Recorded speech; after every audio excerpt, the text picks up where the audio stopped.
Hey, it's me, Maggie J. Today with something a bit different. I've got a discussion scheduled with Mo from the Super Not Funny show about the show Upload, since the new season will be coming out on October 20th. It's been a while since either of us watched the 2 seasons that's been released, so this video is just a quick recap of each episode without much discussion. I'm not putting much into the visuals here, and you can listen at a faster speed so it won't take so long to refresh your memory of what happened. Alright, let's get to it. Season 1, Episode 1, Welcome to Upload. In the year 2033, when you die, you can be uploaded, which is like an afterlife where your memories and likeness carry on for as long as your money can sustain you in your uploaded location. One of our main characters, Nora Anthony, works as an angel for Horizon and helps transition the newly deceased into their uploaded lives at the very posh Lakeview. Alicia is another angel who is not that great at her job, but one of the funniest people in the whole cast. Nathan Brown is a programmer who comes from humble beginnings, but is trying to launch a new company with his business partner and best friend, Jamie. Ingrid Kannerman is Nathan's very rich girlfriend. In the first episode, Nathan is riding his self-driving electric car when there is a malfunction and crashes into the back of a garbage truck. He's rushed to the hospital where Ingrid chooses to have him uploaded, possibly before it was determined he was going to die, then uses her family's resources to keep him at Lakeview.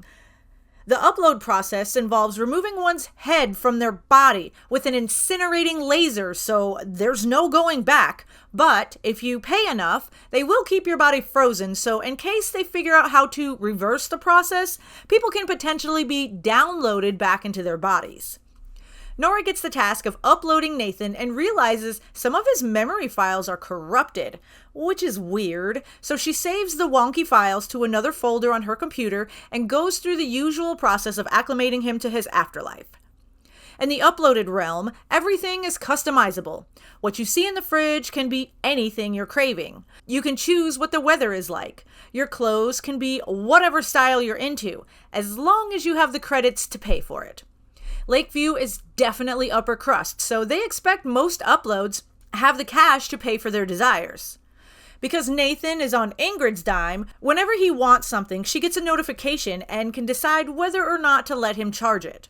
She could give him the password so he could just buy whatever he wanted in Lakeview, but she would rather it be this way.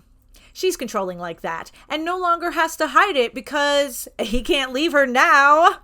Yikes for Nathan.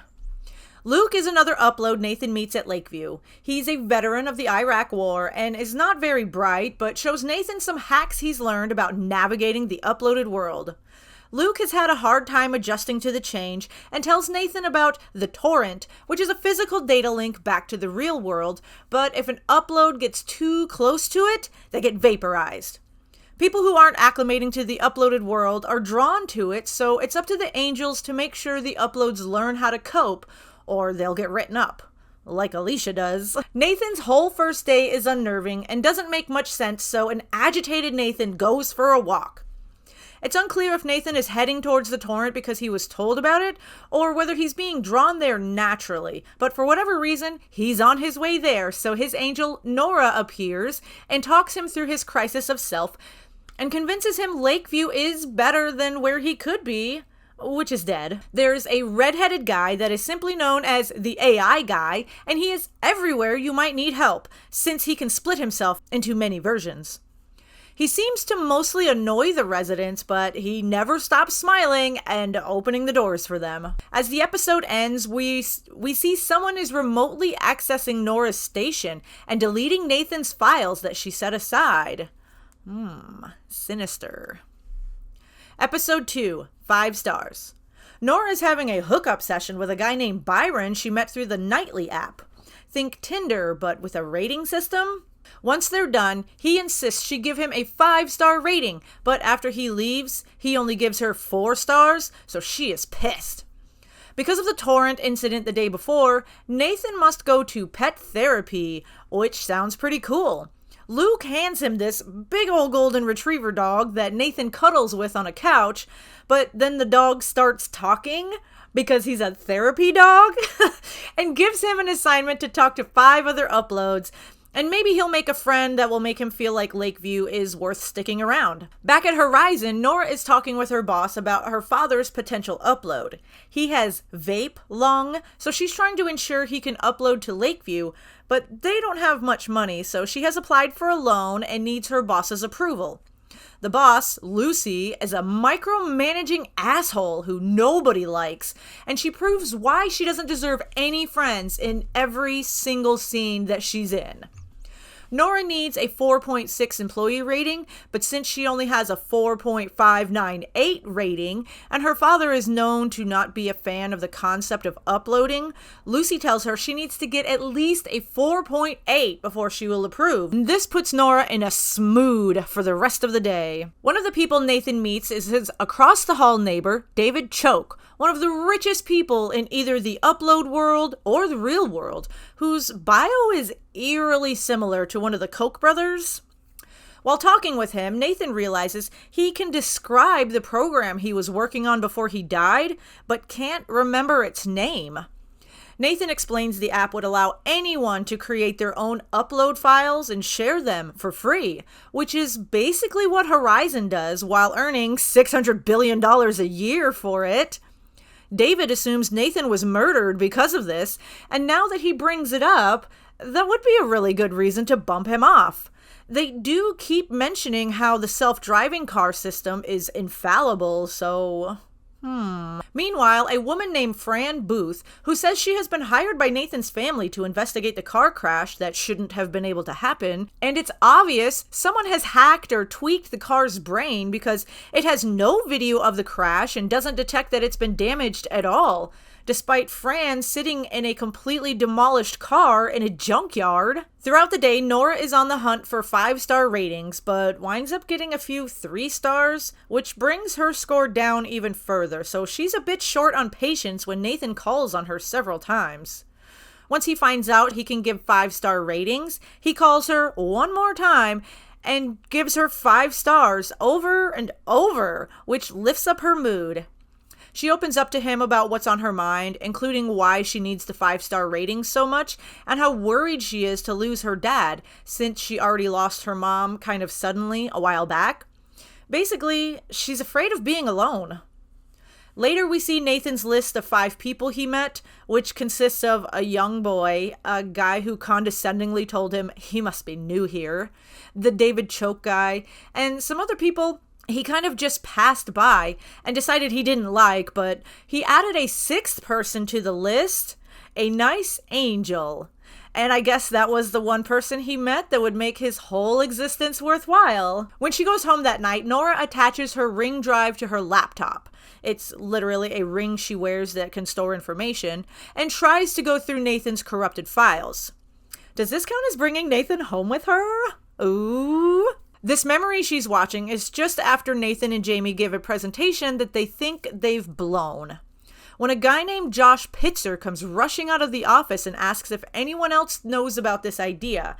And since only about 5 people know about it, they would like to invest, but it must be kept secret. Episode 3, The Funeral. This one opens up with a live demonstration of a download where someone's uploaded consciousness is going to be inserted back into their body. Ooh, so exciting. Everything seems to be going well until about a dozen seconds go by and the guy's head explodes. Oh no. I guess downloading isn't quite there yet. Meanwhile, Ingrid is using a VR headset so her avatar can be inside Lakeview and help Nathan pick out what to wear to his funeral. She's been planning this event for weeks, and it's a pretty big deal for her. Luke is very excited to attend the funeral in Lakeview. He's even worn his dress blues.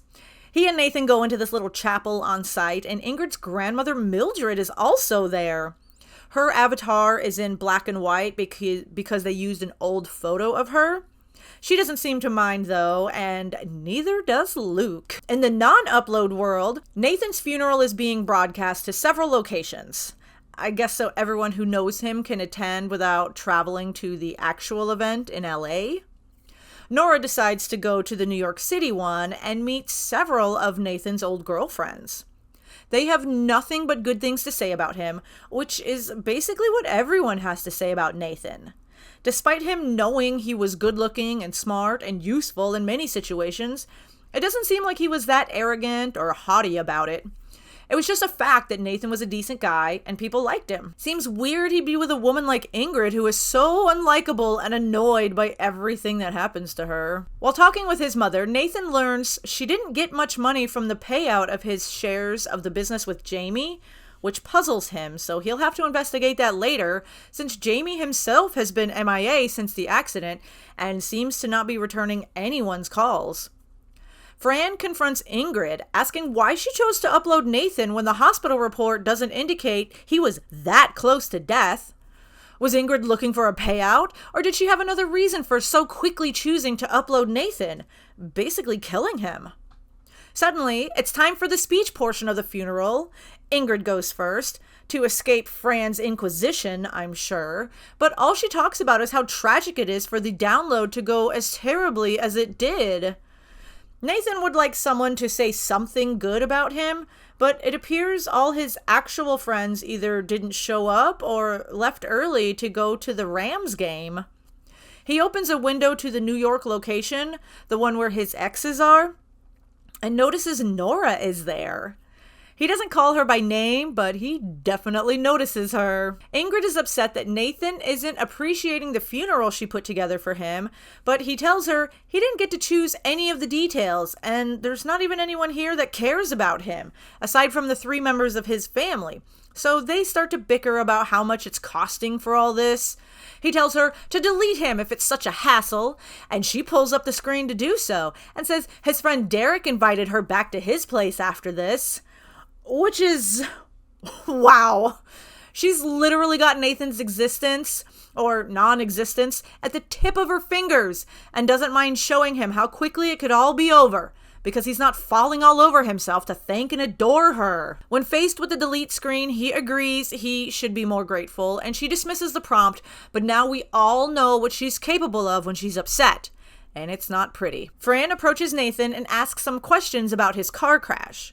We learn Fran is not actually an investigator. She's Nathan's cousin, who is a middle school gym teacher, so she's not really qualified for this job, but she's good at puzzles, so she's not going to give up. Later at home, Nora calls Josh Pitzer, the one who told Nathan and Jamie they would invest in their free upload app, but he can neither confirm nor deny any details because there is an NDA that he accuses someone of breaking since she knows about the app. She notifies him that Nathan is dead, which he was unaware of. He admits that Nathan and Jamie actually refused to sell the app, but quickly cuts the call because none of this ever happened, leaving Nora even more confused. Episode 4, The Sex Suit. Nathan spends some time hanging out with his neighbor, David Choke, and later tells Nora he'd like to have grown old and lived a life with meaning. He was working on something big, but at his funeral, they called him a barista. She tells him uploads aren't allowed to work or earn money, or would depress wages even more for the humans still living and trying to provide for themselves. She takes him down to the 2 gig level to show him how the ultra-poor uploads live. They are only allowed to use 2 gigs of data per month, and then they're just frozen until a new month rolls over. Lean Cuisine provides their food, but it's just a test kitchen for new recipes, like Fiesta Jalapeno Creamed Meat. Yum. This is exactly what Nathan wanted to avoid with his free upload app, so it stings extra now that he knows he can't keep working on it, in addition to not being able to get in touch with Jamie, who has the technology and is doing who knows what with it now. Ingrid interrupts and insists Nathan get ready for their interview with Vogue about modern love, because he's an upload now, and she's being a dutiful girlfriend who isn't threatening him with deletion whenever he doesn't completely agree with her. During the interview, Nathan explains his existence is in her hands because she pays for his upload maintenance, which sounds pretty controlling, but the interviewer breezes right by that. She wants to know about the sex. Ingrid admits she's waiting for a new model of the hug suit to come out because she refuses to rent one and doesn't want to buy one that will be out of date so soon. A hug suit allows someone to feel sensations from the upload world, and most people use it for sex, not just hugs. Later, Nathan asks Nora if relationships between uploads and nons really ever work out. She says they can, but it's tough, and suggests using a hug suit. Nathan says they probably will soon, but going for so long without a physical side to their relationship, he's realizing how much he really doesn't like Ingrid, which I guess explains how they stayed together despite him being so likable and her being so non-likable.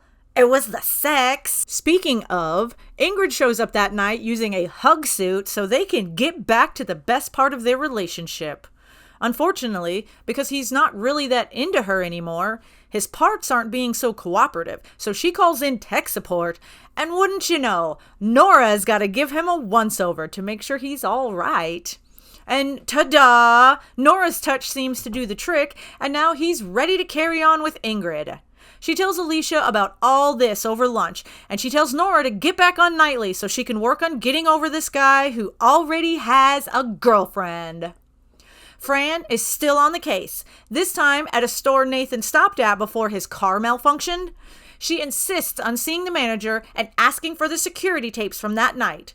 When reviewing them at her house later, she sees that after Nathan went inside the store, Ingrid went back to his car and did something inside, which Fran assumes was some kind of sabotage.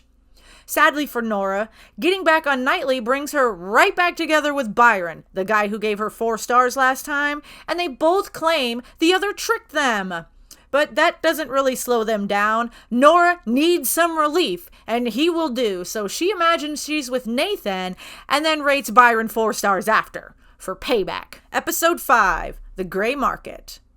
One of the other uploaded people at Lakeview is a boy named Dylan who died at the age of 12 by falling into the Grand Canyon. He actually broke through the glass floor of one of those suspended sidewalks, but it turned into a viral video, so he's kind of proud of it. He's been here for 7 years, making him almost 19 years old, but his family hasn't updated his avatar throughout the stages of adolescence, so he's still looking like a 12-year-old boy, and it's starting to get under his skin. His best friend is 18 now and doesn't want to keep being friends with a technical 12-year-old who still acts like he's 12 in a lot of situations. His little brother is now old enough to be involved with his second girlfriend and rubs it in his face while on a video call home, so Dylan is determined to do something about his avatar. Nathan and Ingrid have decided to do some couples counseling, but she shows up to Lakeview with her own therapist, and Nathan has his dog therapist, so it's a bit weird, but the session goes on. Ingrid feels like Nathan is pulling away from her. Nathan feels like he's just a doll for Ingrid to play with whenever she feels like it. And right on cue, his outfit changes because Ingrid ordered him new pants, underlining his point. He brings up what Fran told him about his vitals improving before Ingrid convinced him to sign the upload agreement, indicating he might not have been all that close to death, but she says she was scared to lose him. So in a way, she kind of killed him to keep him around, which would destroy the peace of mind of anyone in this situation. Nathan storms out of the counseling session and finds Nora playing Monopoly with Dylan down in the common room. She introduces them in the hopes they'll become friends, since they both could use more friends within the system, but then she gets a phone call from her dad, and it sounds like he really needs her in person. So Nathan agrees to hang out with Dylan for the day, and Nora gives them some in-app money for them to have a good time with, and then she's out of there. Luke has been illegally scrolling the Nightly app and runs to let Nathan know he's scored them some babes to meet up with on the hotel floors of Lakeview, which is a forbidden zone for uploads because they're for alive people to get used to using avatars or something like that. But there is a gray market where they can go and buy mods that will get them down to the real world levels of Lakeview so they can meet up with the chicks. Nathan is not on board with this, but Dylan really wants to go to the gray market, so he and Luke beg and plead with Nathan until he agrees to go. So they're all three off to the gray market.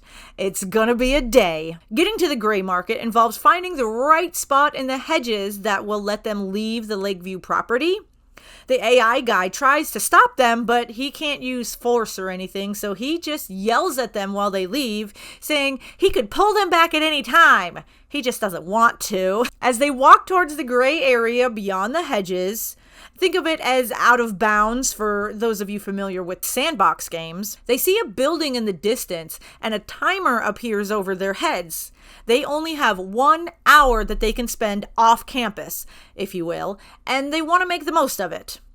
Once they make it to the gray market, they learn there are so many mods they can buy.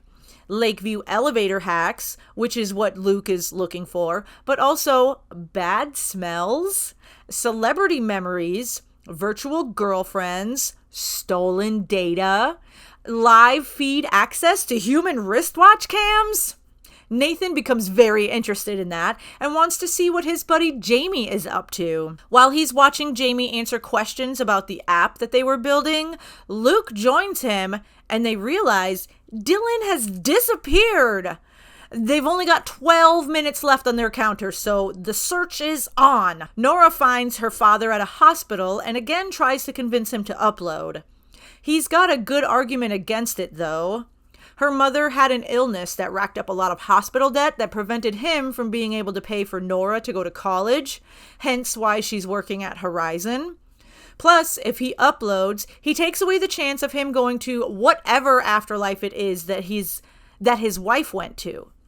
No matter how much you love your daughter, I can understand wanting to follow your spouse, wherever they may be. So it's a struggle for both of them to find common ground and not hurt each other's feelings. On her way out of the hospital, Nora stops by the upload area and asks the technician a couple of questions, mostly about Nathan's damaged memories and how they would get that way.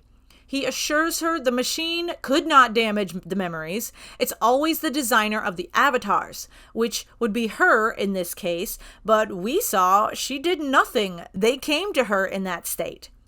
He says someone somewhere must be up to some fuckery and suggests a different app to use which could help her restore what has been tampered with.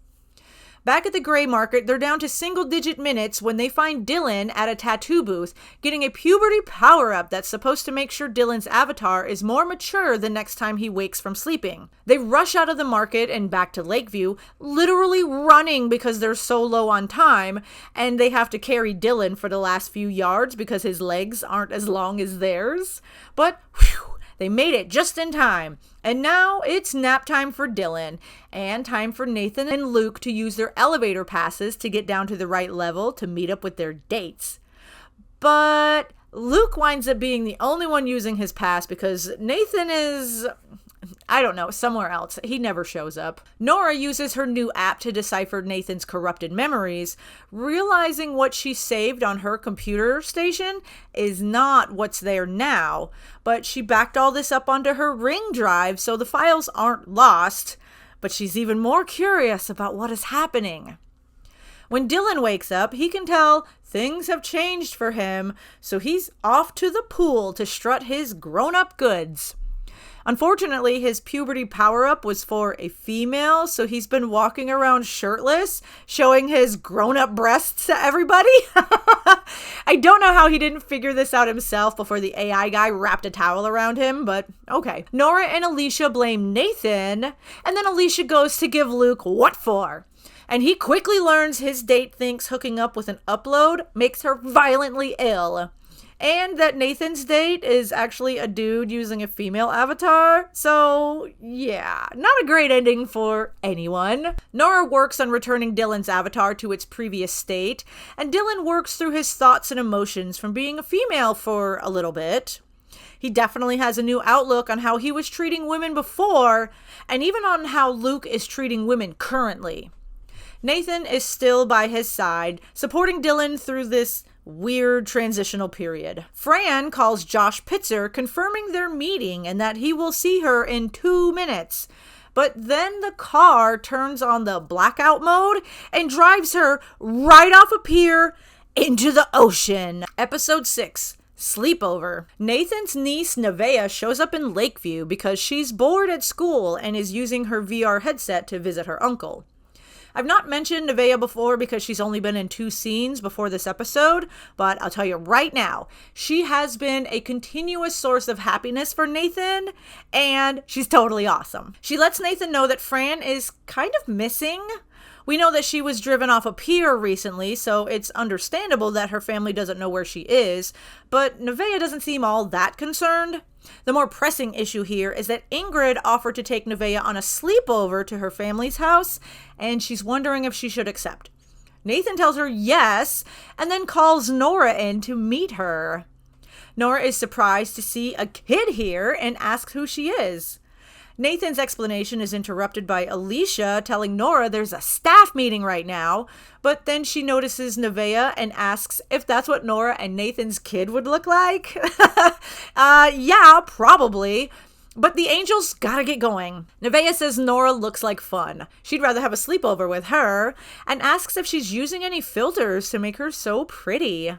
Nathan says no, that's actually her. He saw her at his funeral. Nevaeh picks up on that he likes her, but he says Nora is his angel. Plus, he's got Ingrid, so he can't be messing around. At the staff meeting, Lucy tells the angels of a new promotion going on where they are supposed to push Taco Bell Gordita Crunches on the residents of Lakeview. Later on, Nora launches into a very wordy pitch when she sees Nathan, and she tells him he can speed it up, and he gets up to like 5 times speed. And she keeps going on, meaning someone put a fuck ton of words into this spiel, and she's got to give it 5 more times today. Nathan tells her she can come back later to knock out some more pitches, but she lets him know she's got an actual date that night, so she might not be able to get back around to him. This kind of puts Nathan into a funk. Luke has snuck into Lakeview's members-only hot tub area, which he does not pay for access to, so Alicia shows up to bust him. She breaks out her secret weapons, which include plugging her own equipment into the workstation, so she can be a real bitch to him without the work equipment picking up on it. She steals his middle fingers and says when she's run out of fingers, she'll be taking his dick. This game carries on throughout the episode, and it is fucking funny. Nora goes on that date with Byron and finds out he's not as shallow as he seems and actually enjoys talking with her and getting to know her. He's no Prince Charming, but she is having a nice time. Over at Ingrid's, the whole Cannerman family is there for dinner. Nevaeh is really enjoying the food she's being served, but is surprised when there's a bone in the chicken leg she's eating because this food comes from an actual chicken, not the replicator type of food printing machine she's used to. Throughout the meal, Ingrid's family just snipes at each other, trying to tear each other down and prove that they are the better person. Too bad they all suck. Nevaeh asks if they always talk to each other in a crazy mean way. Ingrid says, yeah, it's kind of fun, and they continue insulting each other. The dad even makes a dig about Nevaeh eating so much and asks what her plan is to become rich enough to eat this kind of food every night. And the mom calls her a little piggy. Ingrid realizes this is too far and kicks them all out, but on their way out, they blame her for being such a bitch. I hate these people. After dinner, Nora takes Byron to her office to show him around, and because he is the only upload awake, they look in on what Nathan is up to. Byron is rather condescending to him, though, saying no matter what he does, it's pointless, and keeps calling him a dead guy. Nora tells him she's got some work to do, so he heads off and calls her Norma. He added the M himself because she's good. What a fucking weirdo. She pops in to talk to Nathan and winds up video calling him and giving him a tour of her office as well. I'm sure this is totally against policy, but you break the rules for those you love, right? He's fascinated by the real world, even the mundane portions she thinks are shitty. And she shows him that the upload world is amazing, even though he knows it's all just pixels and data. Back at the sleepover, Ingrid has done her hair to match Nevaeh's, and it's kind of cute. Ingrid gives Nevaeh one of Nathan's sweatshirts and says she got it from his car the night of the accident. She admits she also changed the car's setting to prioritize occupant that night. He'd had it set to prioritize pedestrians because he's not a selfish jerk, but that explains the video footage Fran got from the store that night. Then Ingrid asks if Nevaeh thinks Nathan is lonely. She would be lonely. This might be the softest we've ever seen this Ice Queen. Over at Lakeview, Nora and Nathan are lying in the grass on a blanket when she tells him about his damaged memories. That the app he was working on was called Beyond, and he and Jamie were disagreeing about whether to sell it or not.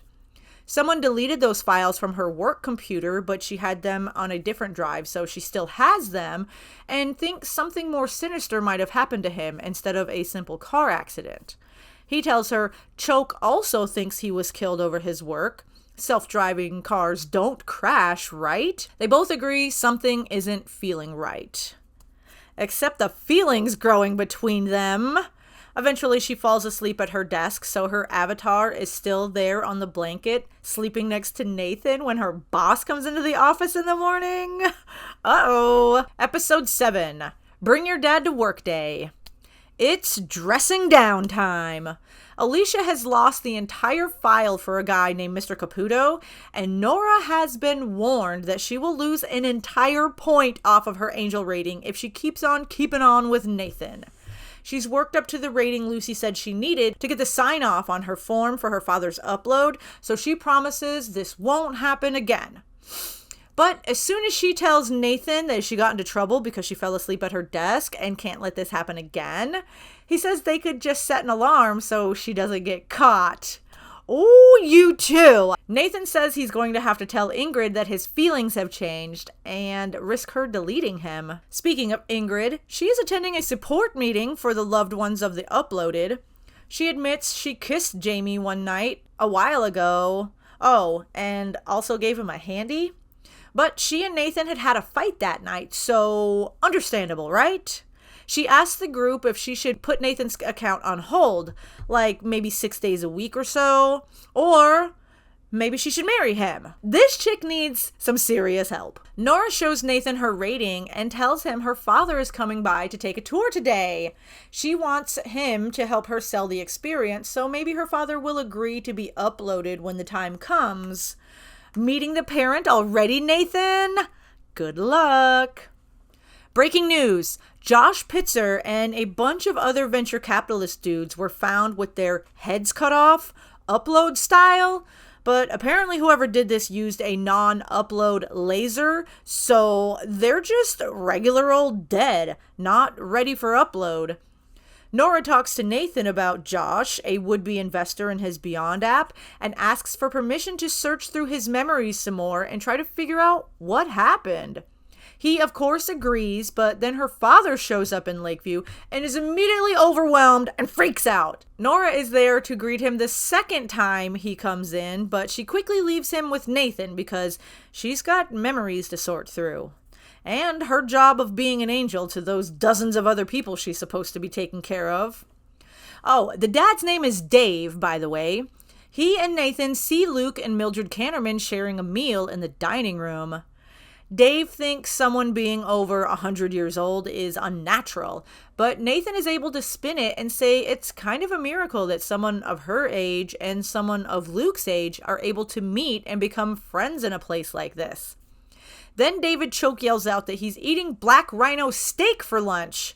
They had to kill the last one to get the taste just right, so there's that side of the coin as well. David knows Nathan is trying to sell the upload experience, but Dave brings up his wife, who he knows is waiting for him somewhere.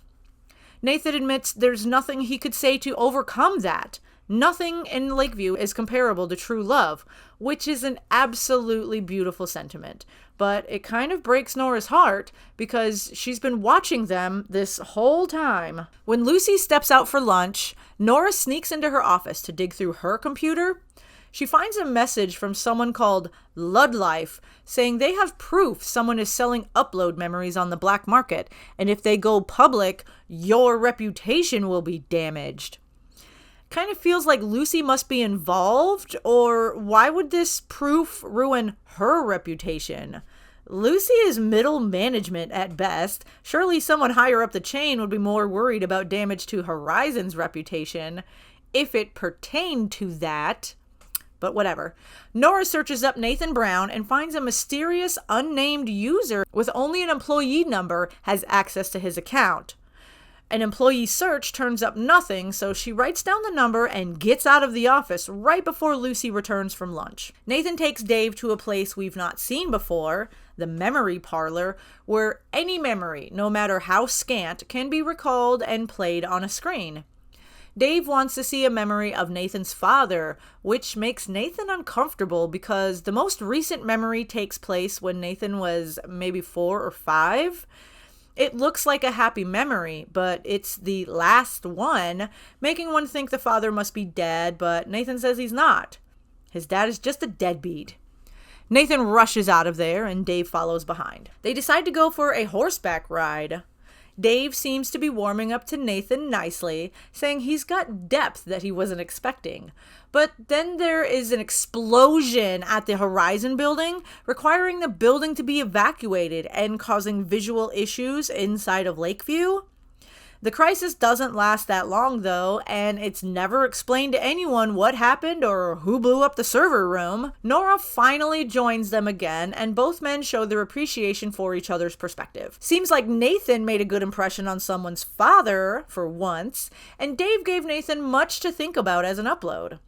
On their way home, Dave tells Nora he still has no interest in uploading, and as much as he likes Nathan, he doesn't think it's wise for her to pursue him romantically, since he's not alive. Alicia still hasn't found Mr. Caputo's file, so Lucy makes her use his avatar to spend time with Mrs. Caputo. They go dancing, and that old man is tearing up the dance floor, doing some dances the Caputos have never even heard of. Episode 8, Shopping Other Digital Afterlives. Nathan is in the memory parlor, sorting through some memories of him and Jamie, trying to figure out what he's missing. The tech says she's never seen memories so damaged. Maybe he should try a happy memory. He asks her to show him last Thursday. Nobody has ever asked to see a memory from after their upload, she says, but plays a memory of him and Nora watching the sunset.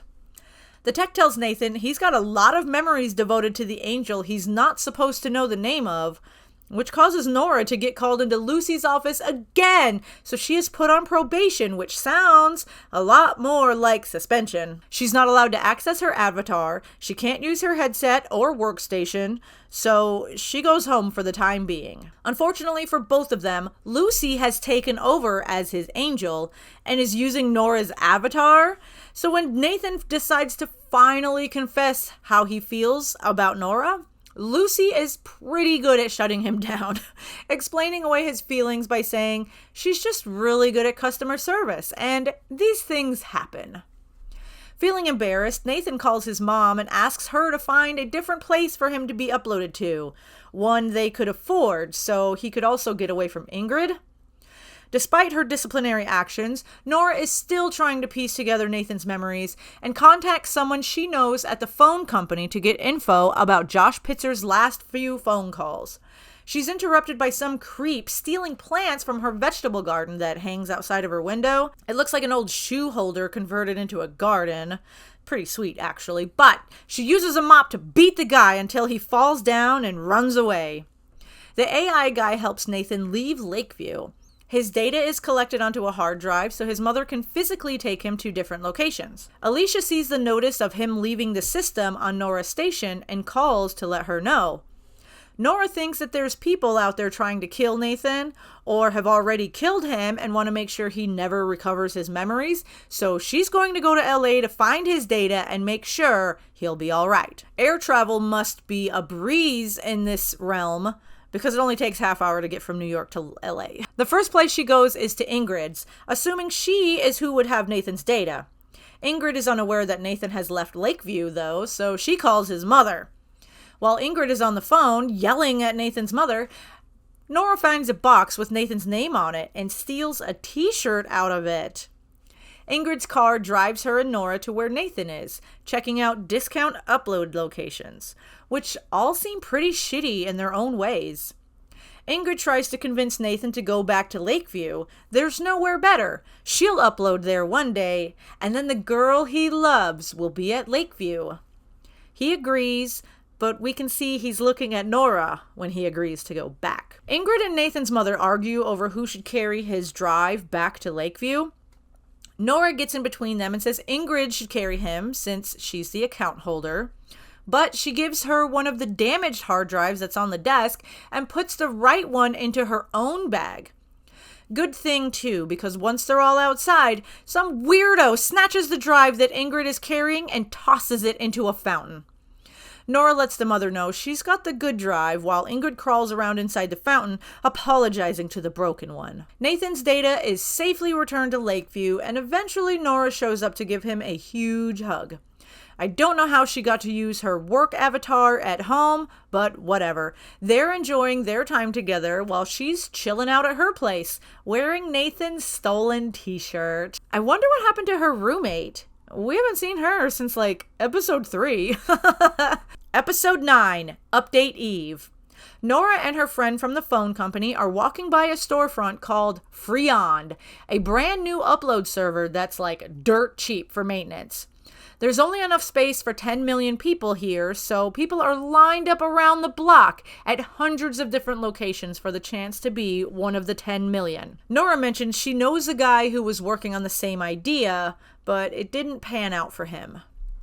Over at Lakeview, everyone is excited for an update to the system that will bring some new features to the server, fix some of the bugs, and update everyone's settings so they won't start malfunctioning. In a meeting for the Angels, it is stressed how important it is for all of the uploads to be asleep while this update is happening, or there will be some big problems to deal with after. There's also a big holiday party being thrown at the office, so basically everyone everywhere is excited for tonight. Nora even invites Byron, but mostly as a beard so Lucy will stop calling Nathan Nora's boyfriend. During the winter party, Lucy announces an egg hunt that will give the one who finds it $1,000,000 Lakeview bucks, and their angel 1,000 real dollars. So everyone is desperately looking for the egg, because what do rich people love? More money. And wouldn't you know, David Choke finds the egg. Hooray for him and his angel, Alicia. She tried so hard to get Luke to find it first, but he's a dum-dum and doesn't take directions from her at all. Nathan receives a phone call from Jamie during this party, and he's got some serious questions about why he's been out of touch. Did he sell Beyond to the Freond people? And did he murder Nathan? Jamie is appalled. He admits he's been avoiding Nathan because he hooked up with Ingrid, even though he hates her. Sounds like it was more than just a handy he got from her, though. Ingrid really can't tell the truth about anything, can she? Jamie apologizes for his transgression and offers to send Nathan $3,000, all of his savings. Nathan is going to move down to 2 gig status so he doesn't have to live on the generosity of Ingrid, who he doesn't want to be with anymore. So this will really help him out. Ingrid shows up to the Lakeview party but does not take the 2 gig news well. She cries while telling him she's trying to protect him and then disappears. He talks to Nora about his suspicions and says he really needs his memories back. She suggests he could stay up during the update to avoid any memory adjustments so they have more time to figure out what's going on. He agrees and then says he got her a present. It's a flower kind of a thing he made out of a pebble and a feather. It's actually adorable. She gives him a gift as well. It's a pen that the IT people use to expose the code for all of the items inside Lakeview. As a programmer, he understands what he can do with a tool like that. Soon enough, it's time for the update to start, and the Angels, plus the AI guy, are busy putting everyone to sleep. Then the Horizon employees start heading home from the party, and Byron is still there, expecting to go home with Nora, because he is so into her and cares about them together. She tries to let him down easy, but he's not taking, "I'm not really feeling this," as an answer. Eventually, he does agree to go home on his own and meet up with her at another time. Everyone leaves the building. Lucy starts the upload and locks the elevator. Luckily, Nora stuffed Lucy's famous pigs in a blanket in the door latches so they wouldn't close all the way, so she could sneak back into the office and wake Nathan up. When it's time for the upload to pass over Nathan, Nora has to decide whether to let him stay awake, which will cancel the update, or take the chance of putting him to sleep and not having any memories since he's been uploaded. meaning he will not remember her or be in love with her anymore. She can't just cancel the update, though. Everyone will find out it was her, so she does what she needs to do and hopes Nathan will wake up and have all of his memories intact. Episode 10, Freond. In the morning after the update, Nora is right there to wake Nathan up. Before he is fully awake, he's able to run through his previously corrupted memories. He remembers having a meeting with Ingrid's father's company about investing in Beyond, but Jamie is the one who turned down the deal. When they're alone, the dad offers Nathan a huge amount of money for a copy of their program, and it appears that Nathan took the deal, and the car crash happened before he got paid. But then he wakes up and Nora asks him if he remembers Lakeview and her. It appears he does not and says his angel's attitude is depressing. Nora is heartbroken. She's still looking through his memory files though and sees what happened between Nathan and Ingrid's father and gets even more upset and says she's got to go home. In his room, Nathan tells Luke he remembers everything. He only told Nora he doesn't remember because he doesn't know how to face her after realizing what he did to Jamie. So he gathers his clothes and heads down to the 2 gig level all by himself. He calls Nora on the phone, but she hangs up on him twice. Then she puts on her VR headset so she can see him. He apologizes for being a piece of shit, but she sees him through different eyes now and can't trust that he won't somehow screw her over in some way like he was cool doing to his best friend. Plus, their relationship was doomed from the beginning. Because he's an upload and she's alive. While she's talking to him, some creep, the same creep that threw Nathan's hard drive into the fountain in LA, crawls into her apartment through the window. She's got the headset on so she can't see or hear him, but when she takes it off, she realizes she's not alone and jumps out the window, and the creep chases her. Nathan video calls her and uses the pen tool she gave him to help her escape from the creep by pulling up a blueprint of the city and telling her to run into this building and ride the elevator up to the 2nd floor. And when the creep gets into another elevator, Nathan locks him in and tries to question him about who hired him and why. The creep is giving up nothing, so Nathan bounces the elevator up and down until there's nothing but a bloody mess left behind. He also burns through nearly all of his 2 gigs in the process. Since she left the Lakeview party, Ingrid has been crying and winds up getting in a fight with her father about what he did that led to what she did that has brought them all here. See, after the deal that he made with Nathan, Ingrid overheard a conversation that her dad was having about doing something to Nathan's car. That's why she changed his car status to prioritize passenger, hoping that it would help, but obviously wasn't enough. That's why she said she was trying to protect him, and now feels like she's just been completely irrelevant this whole time. Later, Nora's dad comes by to check on her, and she tells him everything, including why she feels differently about Nathan now. Him saving her life doesn't change what she knows about him, but Dave still likes him and doesn't think the story is adding up. He tells her he's got some friends in the Ludd movement, meaning Luddites. He can get her out of the city and into the mountains to be safe from whatever is going on, so she calls Nathan to let him know she's going somewhere safe and won't be able to contact him for a while. She tells him she loves him, but he is slap out of data and cannot even respond. Byron picks her up and they head for the Poconos while Nathan sits frozen on his bed. Ingrid stops by to see him and gives him 1 more gig of data. When he wakes up, she tells him she's here now, forever. She uploaded for him. And his reaction burns through that whole gig in less than 2 seconds. And that's the end of the season. Wow, I've got so many questions and comments, but I'm going to save them for the discussion. So once that is uploaded, I will add a link down at the bottom of this video. I hope you'll watch it. Until then, y'all stay safe out there.